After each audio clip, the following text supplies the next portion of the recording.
ఏ shirt pick చేసుకుందాం? Yeah, చాలా days తర్వాత నా గర్ల్ ఫ్రెండ్ కలుస్తున్నా, ఎలాగైనా తనని ఇంప్రెస్ చేయాలి. ఏం చేయాలో అర్థం కావట్లేదే. ఈడెక్కడ ఉన్నాడు? ఏంట్రూ రెడీ అవుతున్నావు? తమ్ముడు, షర్ట్ ఎలా ఉందిరా? సూపర్ ఉందనే షర్టు. అది తెలుసురా నాకు. షర్ట్ నాకెలా ఉందో చెప్పు. షర్టు ఓకేనే, బట్ నీకు నాట్ ఓకే. నీకు సెట్ అవ్వలేదనే.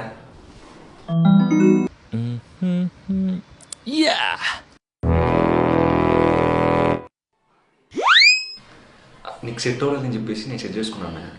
ఊరికే ఉంటే పాడైపోద్దిగా, అందుకని నేను వేసుకున్నాను. ఎలా ఉంది అంటే నాకు సెట్ అని వాడిని నువ్వు సెట్ చేసుకుంటావా? అన్నయ్య? What are you talking? No అన్నయ్య, నో. సర్లే సార్. నానా వస్తున్నా.